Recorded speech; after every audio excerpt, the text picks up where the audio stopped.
One of the questions that as a preacher I'm asked, and asked quite often, and in many ways you have to applaud whoever is asking you the question. But the question goes something like this: Preacher, what can we do to grow?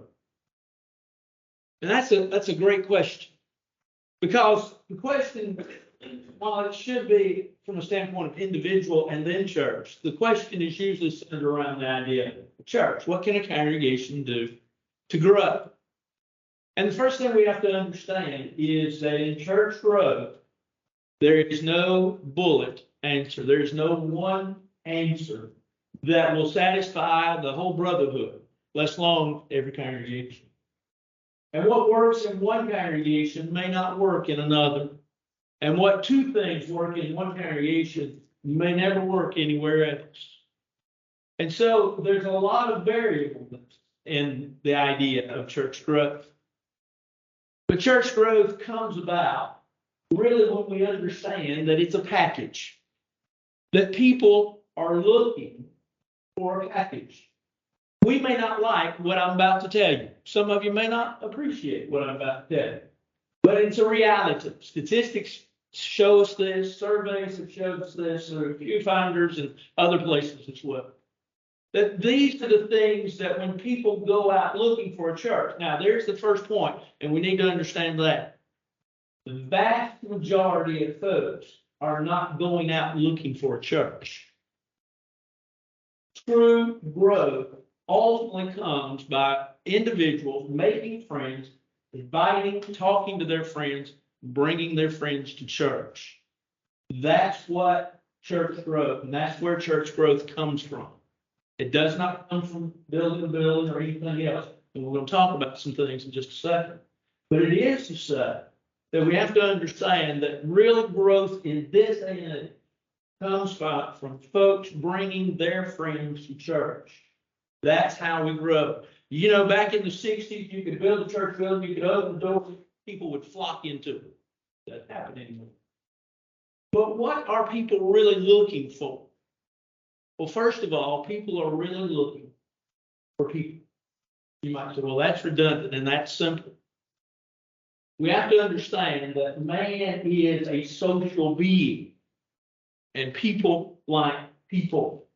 That's why, if you really stop to think about it, that's why bars are successful now. People have gone from going to church to going to the bar. Why? Well, the bar is a social place, and they've quit seeing church as being a social place. But when they come to church, they're looking for people, but they're looking for people that are genuine. People that are truly committed to what they say they believe. People that act upon their faith. People that live the life. People that show Jesus Christ in their life. So they're looking at people. They're looking at passion in the congregation. Passion in the people. Passion in the congregation. What are you really excited about what you're doing? Do you really believe what you're doing? How's your singing? Is it enthusiastic? Is your passion for the Lord there? They're looking for programs. Not just programs for themselves. They're looking at programs. What programs do you have for me? What programs do you have for my children? What programs do you have for the community? What programs do you have outreach? What programs do you have with regards to service?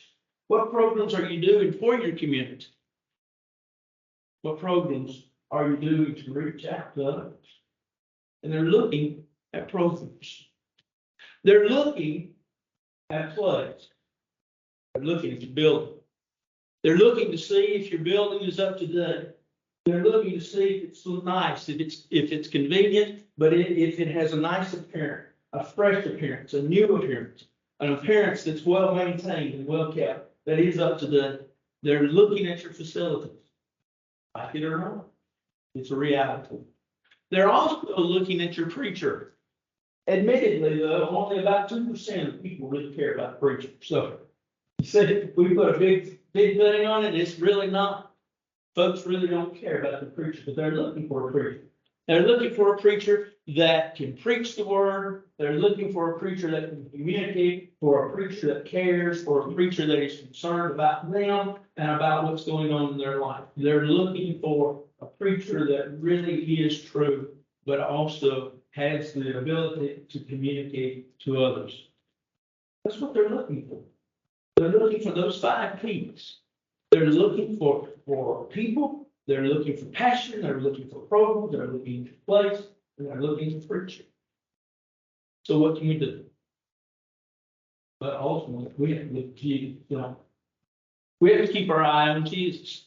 I think we made reference this morning, Hebrews chapter 12 and verse 2. Looking unto Jesus, the author and finisher of our faith. Keep our eyes on Jesus. Why? Because as we look at Wednesday night, 1 Corinthians chapter 11, Paul says, be imitators of me as I also am of Jesus. Follow me, mimic me, just as I mimic Jesus. And so, as Christians, that's what we need to be. The light that shines where we are to those that we come in contact with. And so, as we shine, people see us. And as they see us, they see Jesus. But then we also have to be mindful of, and we'll just go through this very quickly, Acts chapter 2, verse 42. Remember, the early church continued steadfast in the apostles' doctrine, fellowship, breaking bread, and prayer. They continued steadfast in the apostles' doctrine, the teaching. They continued steadfast in the teaching of the Bible. Fellowship. What's fellowship? We think fellowship at a meal. The word fellowship, koinonia, is the idea of participation. They participate with one another. Oh, we participate, and if you look at it, there's fellowship in singing, participate in singing. There's participation as we take the Lord's Supper. There's participation as we give of our means. There's participation in the programs of the church. Participation within the congregation itself. That's the idea. Not just sitting and eating. That is part of it. And that is fellowship. And that is part of what that word has entailed. But it's not all. So they continued steadfast in the apostles' doctrine, fellowship, breaking of bread, the breaking of bread. Reference there is to the Lord's Supper. They took the Lord's Supper. And according to Acts 20, verse 7, they took it on the first day of every week. Doctrine, fellowship, breaking of bread, and prayer.